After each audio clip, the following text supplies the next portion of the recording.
আসসালামু আলাইকুম ওয়া রাহমাতুল্লাহি ওয়া বারাকাতুহু। সকল মুসলিম ভাই এই হাদিসটা একটু মনোযোগ দিয়ে দয়া করে একটু শুনে যাবেন।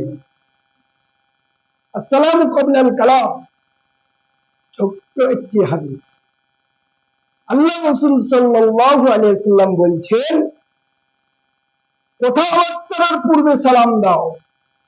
এখন আমরা ডিজিটাল যুগের মুসলমান, হায়রে আমরা হিন্দু খ্রিস্টান তাদের অনুকরণ করে চলছি।